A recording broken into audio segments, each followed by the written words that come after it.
সকলোলৈকে আজি মই যাব ওলাইছোঁ শিৱ মন্দিৰত, যিহেতু আজি শাওণ মাহৰ প্ৰথমটো দিন আৰু প্ৰথমটো দিনত চাকি এগছ জ্বলালে ভাল বুলি কয়। সেইটো কাৰণে মই ৰাতিপুৱা সোনকালে শুই উঠি গা পা ধুই ধুনীয়াকৈ মেখেলা চাদৰ পিন্ধি ওলাই ৰেডি হৈ গ'লোঁ। আৰু আজি প্ৰথম মই এনেদৰে চাকি জ্বলাম, যিহেতু আগতে মই এনেদৰে জ্বলাই নাই পোৱা। আৰু আপোনালোকে জ্বলাই নাই কমেণ্টত জনাবচোন। আৰু এইফালে পলিথিনটোত জুই চলাই শলিতা আৰু চাউল কেইটামান লৈ গৈছোঁ। আৰু মাটি চাকি ধূপ এইবিলাক দোকানতে কিনি ল'ব লাগিব। আৰু এইফালে বেটাক চাওকচোন কিমান ভাল পাইছে, তাই ৰাতিপুৱা শুই উঠাই দিলোঁ যে একদম চকু ফুলি আছে আৰু তাই বাপেকৰ কোচত বহি খুব ভাল পাইছে। তাই একদম বকি বকি গৈছে কিবাকিবি।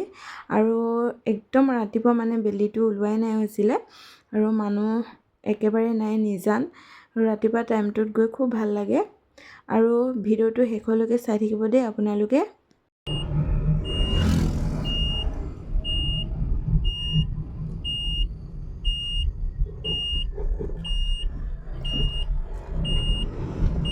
বহুত ভাড়া মাৰিবলৈ ৰিক্সাৱালাবিলাক আজি এটা আন্ধাৰতে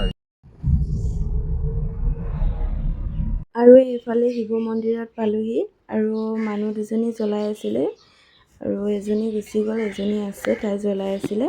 আৰু তাৰপিছতে মই জ্বলালোঁ, যিহেতু শিৱ মন্দিৰটো আমাৰ একেবাৰে ঘৰৰ ওচৰতে আছে, সেইটো কাৰণে ইয়াতে জ্বলাই ল'লোহি। আৰু এবাৰে প্ৰথম মই এনেদৰে জ্বলাই পাইছোঁ দেই শিৱ মন্দিৰত আহি। আপোনালোকে জ্বলাই নাই এনেদৰে? আৰু ৰাস্তাটো চাওক কিমান লেতেৰা হৈ আছে, পাতবিলাক পৰি, যিহেতু মানুহ শুই উঠাই নাছিলে। আমি ফাৰ্ষ্ট গৈ এনেদৰে জ্বলাইছোঁ আৰু মনটো আজি ইমান ভাল লাগিছে নহয়। আৰু ৰাতিপুৱা টাইমত গ'লে একদম মনটো ভাল লাগে, একদম ফ্ৰেছ লাগি থাকে। এইফালে মই ধুনীয়া কৰি বস্তুবিলাক যোগাৰ কৰি লৈছোঁ, এইফালে দেখিছেনে?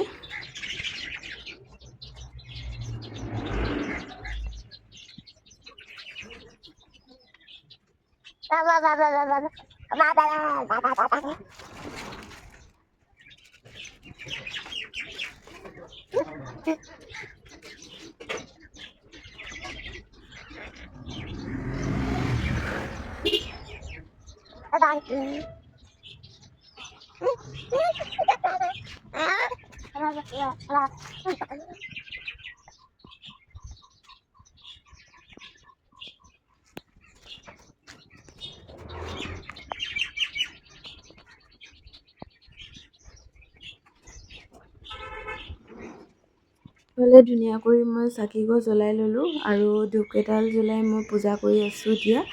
আৰু পূজা কৰি হৈ তাৰ পিছতে ডাইৰেক্ট ঘৰলৈ যাম। আৰু আজি ভিডিঅ'টো চাই কেনে পালে তো আপোনালোকে লাইক, কমেণ্ট আৰু ছাবস্ক্ৰাইব কৰি দিব। আজিলৈ বাই।